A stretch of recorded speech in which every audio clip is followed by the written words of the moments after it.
Akka bultan dhaggeeffattootaaf fudhattoota TV mo'aa nagaan Waaqayyoo isiniif haa ta'u. Ganama kana sagalee Waaqayyoo qabadhee fuula keessan kana jiru luba Qannoo Galaanii jedhama. Waaqayyo gooftaan keenya akka yaadametti akka tasaatti nama dhibee guddaa qabu fayyisuu danda'a. Garuu Waaqayyo maal barbaada? Amantii guutuu. Mee sagalee Waaqayyoo dubbisnaa Wangeela Yohaannis Bangeela Luqaas boqonnaa 7 irraa lakkoofsa 1 kaanee hanga 10tti. Yesuus waan dubbachuu fedhe hundumaa erga jara dhageessisee booddee Qifirnaahomitti gale.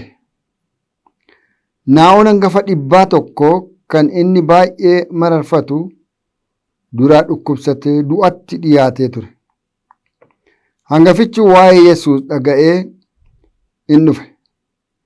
Naa'oosaa akka isaaf oolchuuf maanguddoota Yihuudootaa itti ergate. Kanaaf isaan gara Yesuus dhufanii jabeessanii isa kadhataniif. Namni kun kan isirraa argachuun in ta'aaf. Saba keenyan jaallata, mana sagadaas kan nuuf ijaare isa jedhanii.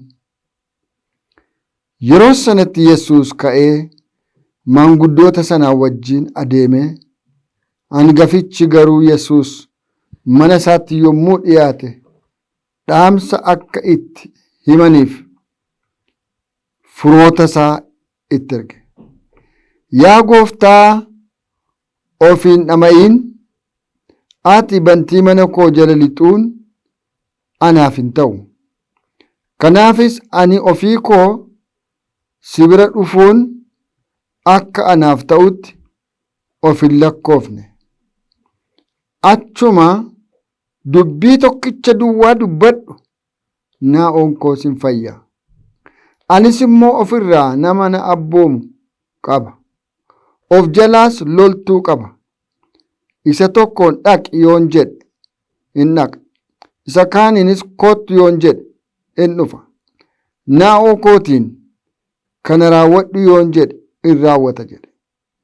Yesuus kana yommuu dhaga'e dinqifate namoota isa duukaa jiranitti garagalee, ani Israa'el keessatti illee amantii guddaa akkasii gonkumaan argine jedheen. Warri ergamanis mana hangafichaatti yommuu deebi'an naa'ichi fayyee eege. Ameen. Haa kadhannu.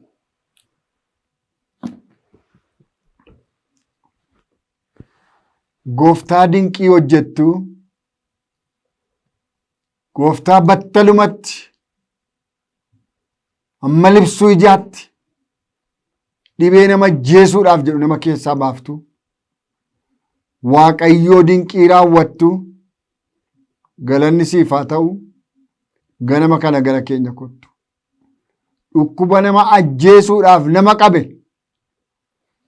amma gooftaa libsuu ijaatti amma kutaa bunaatti ati gala gashita keessa nama kee waan haaraa goota, fayyaa guutuu deebista. Yaa galatu. Nu eebbisimee ganama kana maqaa Yesuus Kiristoos gooftaa keenyaan. Ameen. Egaa kutaa kana yommuu ilaallu gooftaan keenya Yesuus Kiristoos waan barsiisuu yookiis dubbachuu barbaade hundumaa erga dubbatee booddee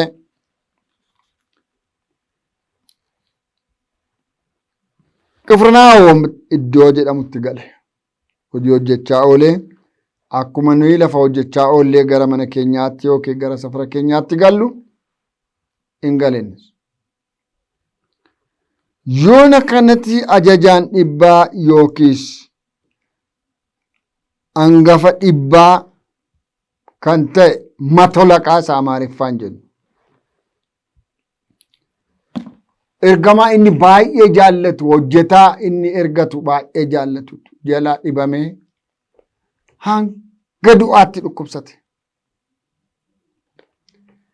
Namichi kun waa'ee gooftaa keenyaa Yesuus Kiristoos akka inni du'aa kaasu, akka inni jaamaa agarsiisu, akka inni duudaa dhageessisu, akka inni dugda cite fayyisu, akka inni harkaan miila naafate hiikee fayyisu, akka inni dhukkubi tokkoyyuu isa jalan dhaabanne, akka hafuurri hamaan kamiyyuu isa fuuldura dhaabachuu hin dandeenye, akka inni namoota keessaaf ari'u, seenaa namaa haaressu oduu dhaga'eera. Gooftaan keenya Yesus Kiristoos gooftaa moo'ichaati. Dhibeen kam, hafuurri hamaan kam, rakkoon kam si mudatee jira yoo ta'e, ganama kana gooftaan keenya humna addaatiin, humna waaqarraa balaqqeessa'uun mana sana keessaa daaraa godhee, habaqii godhee mana sanarraa kaasa. Fayyinni guddaan sammuu namaatti kan hin yaadamne mana keessan kana keessatti hin raawwata. Haaleluyyaa. Kana waan dhaga'eef namichi oduu akkasii kana waan beekuuf namichi jaarsolii waldaa yookiis jaarsolii mana qulqullummaa bulchan isaantu itti dhiyaata. Warra farisootaaf, warra farisootaaf, warra tsaafotaa latta fakkaatu gara mana qulqullummaa kana keessa kan tajaajilan ta'u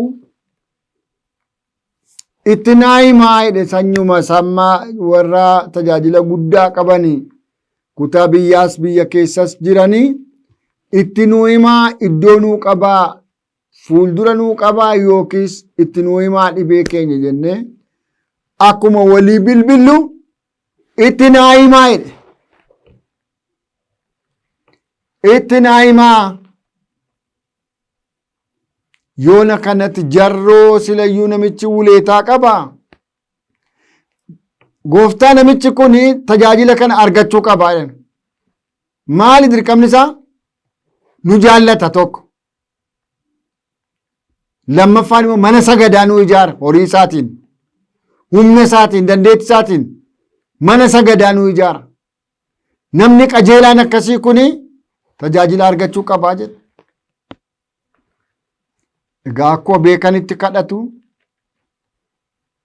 garaa jaraaf, garaa namichaa inni beeku Yesus Kiristoos duukaa ka'ee gurbichaaf kadhachuudhaaf. Gaafa inni kadhachuudhaaf duukaa ka'uti dhufaa jiraa jedhanitti mani mu fakkaata. Dhufaa jira gooftaanii garbicha kee yookiis hojjetaa kee dhukkubsate fayyisuudhaaf gara mana kee dhufaa jiraa kan jedhu oduu dhaga'e.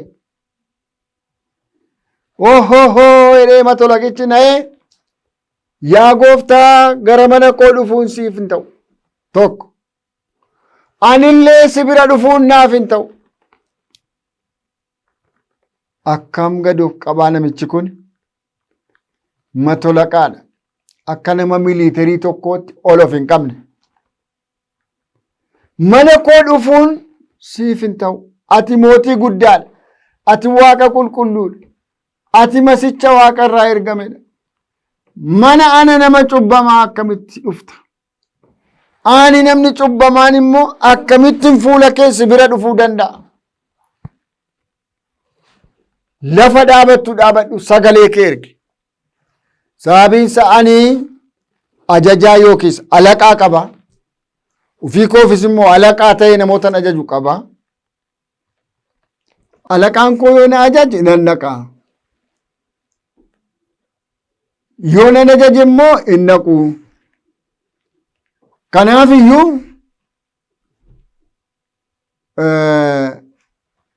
sagalee kee ergi jedhe.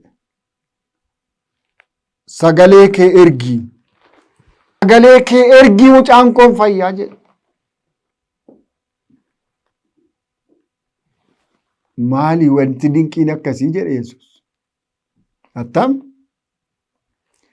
Amantii akkasii Israa'el warran barbaacha waaqarraa gadi bu'ee isaan gidduu dhufetti iyyuu argeen beeku jedhe. Maal amantiin namicha kanaa ammam gahaa jedhe? Hammana keenya keessatti waa raawwatu amantii nuti qabnudha. Hanjireenya keenya keessatti waa raawwatu amantii nuti qabnudha. waan haaraa tokko kan nu godhu amantii nuti Waaqayyo irratti qabnudha. Sagalee makee ergee chi booddee hin fayyanaa onkee waan biraan barbaachisu. Namoonni tokko tokko isa arganiiti sagalee naa baasaa meedhu nu rakkisu. Waaqayyo isaaniif baasu maalan baasan oduma dha'u. Yoona kanaa fiiganii gaafa warri ergaman dhaqanii ilaalanii mucaan fayyeera battalumatti. Maal amantii dinqisiisaan mana geddaru? Maal amantiin dinqisiisaan jireenya namaa geddaru? Maal amantii dinqisiisaaf sagaleen guddaan dhukkuba nama ajjeesuuf jedhu nama keessaa baasu? Taammiriidha. Sagaleen Yesuus dinqii.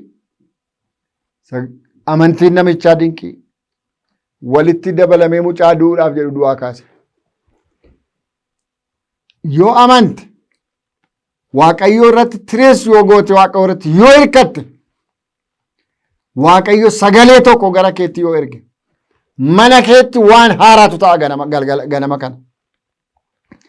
Jireenya kee keessatti waan haaraatu ta'a guyyaa kana. Kanaaf amantii qabaadhu buleessa koo buleettii koo. Waaqayyo nu haa gargaaru haa kadhannu. Gooftaa Maccaasa hundumaa dandeessuu abbaa ayyaanaaf araaraan guutuu waan sagalee kee gara keenyatti ergiteef si haa galatu. Sagaleen kee amma ganama kana waan takkaa ta'e hin beekne waan dinqisiisaa tokko mana keenya keessatti haa raawwatu. Waan du'u ga'e tokko haa kaasu. Waan nu muddee nu cinqee lubbuu nu baasuudhaaf jedhu tokko buqqisee haa darbatu. Ayyaanni kee, araarri kee, hafuurri kee, dibanni kee manicha keessaa haa sossokoksu. Gooftaa surraan guutuu, gooftaa sagaleen guutuu, gooftaa dibataan guutuu. Ganama kana baanee yommuu adeemnu karaa keenyatti nu wajjin ta'i, mana keenyatti nu wajjin ta'i. Kunnoo biyya hambaa kan jiran, biyya kana keessa baadiyyaan magaalaa kan jiran. Saba kee hundumaa hiyyeessa, sooressa, barataadha kan hin baranne, dulloomaa, dargaggeessa, mucaa, daa'ima, saafela kan hin jenne. Nama lubbuu qabu hundumaa irratti hojjechuu kan danda'u sagaleen kee baaf kaabaaf kibba lixa hundumaarra naanna'ee namoota si barbaadan haa fayyisu. Namoota harka kee hawwan haa fayyisu. Amantii kan biraa keessallee ta'anii namoota harka kee hawwan dheebotan garaa isaanii dubbisi irratti raawwadhu. Kana hin gootaa si haa galatu. Biyya nagaa nu oolchi. Maqaa ilma kee fayyisaa keenya gooftaa keenya Yesuus Kiristoosiif jettee. Ameen. Garaa keessan gara Waaqayyootti ol fudhaa eebba fudhadhaa. Waaqayyo isin haa eebbisu isin haa eegu. Waaqayyo fuula isaa isiniif haa ibsu isinitti haa araaramu. Waaqayyo fuula isaa gara keessa itti haa deebisu nagaa isaa guutummaatti isiniif haa kennu. Maqaa Waaqayyo Abbaatti kan Ilmaatti kan Hafuura Qulqulluutti Waaqayyoon keenya tokko. Ameen. As istuudiyoo kana keessa na waliin kan jiru ogeessa kaameeraa seenaa lammii Waaqayyo isaa eebbisu jechaa yommuu xumuru. Sagaleen ganama kana mana kee dhufe du'aa kaasa. Guyyaa gaarii.